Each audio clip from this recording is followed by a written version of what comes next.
Viewers welcome back है programme जी doctor साहब जिस तरह कि इंसान की जो रूह की खुराक होंदी है वह वाहिगुरू का नाम होंदा है। सो इस सैगमेंट में असी गुरबाणी विचारां करांगे तो विचार सुनांगे। जी डॉक्टर साहब की कहना चाहोगे? देखो जिंदगी दे विच इहदे च कोई शक नहीं है कि असी सुख की तलाश च हुंदे हैं, पीस शांति पीस अपने अंदर दे नाल। एक तो बाहर दुनिया दे विच जंगो अदल है, जंग है, लड़ाई है। एक तुहाडे अंदर भी लड़ाई चल रही हुंदी है। अंदर दी लड़ाई कई बार इन्नी खतरनाक हुंदी है कि उहदे च जिहड़े लोग अपना आपा अंत कर लेंदे ने, एंड कर लेंदे ने, जां जिवें असीं फार्मर सुसाइड और दूसरे सुसाइड की गल कीती, वो टोटल सरैंडर हुंदा है कि तुसीं अंदर दे नाल लड़ाई दे विच हार जांदे।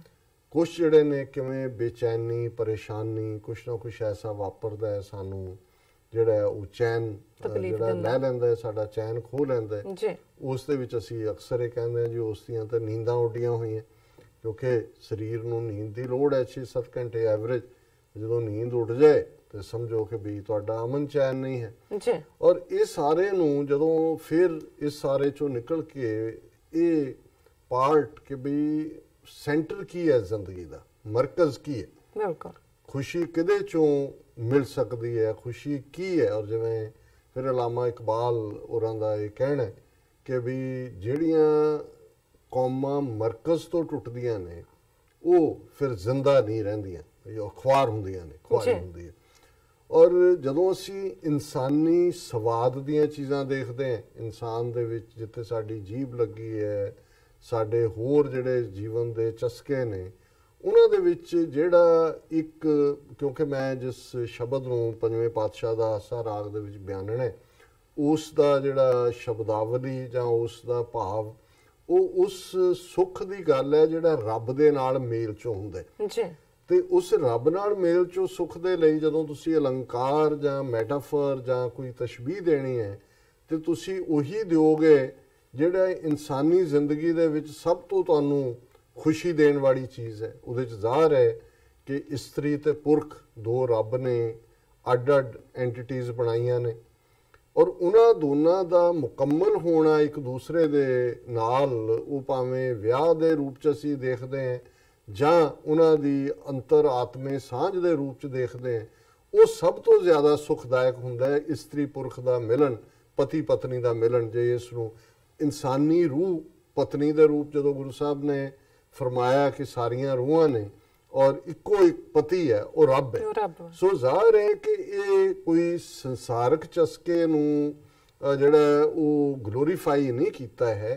एक उदाहरण इस्तेमाल की है दसन दे लई कि भी जदों असी रब दे अगे अपना आपा रख दिंदे हैं, अपना तन मन धन रख दिंदे हैं और रब साडे गुणां दे सदका साडी घालना दी सदका रब खुश हुंदा है ते फिर सानू अपने नाल उवें ही मिला लैंदा है जिवें एक आग्याकार पत्नी आग्याकार औरत अपने गुणां दे नाल वो भावें जिन्ना मर्जी शंगार करे बाहरों, पर उस दा प्यारा उस दे उत्ते तां ही रिझेगा जे उस दे गुणां दे नाल उस दे नाल वो मुहब्बत च आएगा। सो इस शब्द जिहड़ा आसा राग दे विच है, जिहड़ा रहाओ दी पंक्ति है, वो ये है कि सुनिबो सखी कंत हमारो कियलो खसमाना कर मस्तक धार रखियो कर अपना क्या जाने इहो लोक अजाना। रहाओ ये रहाओ दी तुक है और शुरुआत है कि गुण अवगुण मेरो कछ ना विचारो न देखियो रूप रंग सिगारो। कि मेरे प्यारे ने मेरा ना रूप देखिया ना रंग देखिया ना मेरा श्रृंगार देखिया, मेरे की गुण ने की अवगुण ने कुछ नहीं देखिया। चज अचार किछ विद नहीं जानी, मैनू किस चीज़ का चज है, मैं कचजी है कि मैं सचजी है, ये भी उन्हें नहीं देखिया। बाह पकड़ प्रिय सेजा आनी, वो मेरे ते इन्ना रिझिया है, इन्ने प्यार च आया कि उन्हें मेरी बाह फड़ी तो बाह फड़ के मैनू सेज ते ले आया। सुनिबो सखी कंत हमारो कियलो खसमान, कि हे मेरी सहेली ये देखो कि किवें पति ने रब ने मैनू ये रूह कह रही है मैनू अपना बनाया, अपने नाल इकमिक कीता। कर मस्तक धार रखियो कर अपना, उसने मेरे मत्थे ते हथ रख के मैनू अपना बना लिया। ਕਿਆ ਜਾਣੇ ਇਹੋ ਲੋਕ ਅਜਾਣਾ। ਇਹ ਜਿਹੜੀ ਦੁਨੀਆ ਤੁਰੀ ਫਿਰਦੀ ਹੈ ਇਹਨੂੰ ਇਸ ਭੇਤ ਦੀ ਕਿਵੇਂ ਖਬਰ ਹੋ ਸਕਦੀ ਹੈ ਕਿ ਮੈਂ ਕੋਈ ਆਪਣੇ ਗੁਣਾਂ ਨਾਲ ਰੱਬ ਨੂੰ ਪਿਆਰੀ ਨਹੀਂ ਹੋਈ, ਜਾਂ ਉਸਨੇ ਮੈਨੂੰ ਪਿਆਰ ਦੇ ਨਾਲ ਆਪਣੀ ਗਲਵਕੜੀ ਚ ਲੈ ਕੇ ਆਪਣਾ ਨਹੀਂ ਬਣਾਇਆ, ਪਰ ਇਹ ਉਸ ਦਾ ਵਡਿੱਤਣ ਹੈ, ਉਸ ਦਾ ਵੱਡਪਨ ਹੈ ਕਿ ਗੁਣ ਅਵਗੁਣ ਮੇਰਾ ਕਛ ਨਾ ਵਿਚਾਰੋ, ਨਾ ਦੇਖਿਓ ਰੂਪ। ਉਹਨੇ ਕੁਛ ਵੀ ਮੇਰਾ ਨਾ ਰੂਪ ਦੇਖਿਆ, ਨਾ ਰੰਗ ਦੇਖਿਆ, ਨਾ ਗੁਣ ਅਵਗੁਣ ਦੇਖੋ। ਔਰ ਫਿਰ ਜਦੋਂ ਉਸ ਰੱਬ ਦੇ ਨਾਲ ਮਿਲਾਪ ਹੋਇਆ ਤੇ ਕੀ ਤਬਦੀਲੀ ਹੋਈ। ਸੁਹਾਗ ਹਮਾਰੋ ਅਬ ਹੁਣ ਸੋਇਓ, ਕੰਤ ਮਿਲਿਓ ਮੇਰਾ ਸਭ ਦੁੱਖ ਜੋਇਓ, ਆਂਗਨ ਮੇਰੇ ਸੋਭਾ ਚੰਦ ਨਿਸ ਬਾਸਰ ਪ੍ਰਿਯ ਸੰਗ ਆਨੰਦ। ਕਿ ਭਾਈ ਹੁਣ ਮੇਰਾ ਸੁਹਾਗ, ਮੇਰਾ ਪਿਆਰਾ, ਮੇਰਾ ਰੱਬ ਮੇਰੇ ਨਾਲ ਵਸਦਾ, ਮੇਰੇ ਨਾਲ ਸੌਂਦਾ, ਮੈਂ ਉਸ ਦੇ ਨਾਲ ਇਕਮਿਕ ਹੈ। ਕੰਤ ਮਿਲਿਓ ਮੇਰਾ ਸਭ ਦੁੱਖ, ਜਿਉਂ ਹੀ ਮੈਨੂੰ ਕੰਤ ਮੇਰਾ ਪਤੀ, ਮੇਰਾ ਪਿਆਰਾ, ਮੇਰਾ ਵਾਹਿਗੁਰੂ ਮਿਲ ਗਿਆ, ਮੇਰੇ ਸਾਰੇ ਹੀ ਦੁੱਖ ਜਿਹੜੇ ਨੇ ਉਹ ਭੱਜ ਗਏ, ਜੋ ਦੂਰ ਹੋ ਗਏ।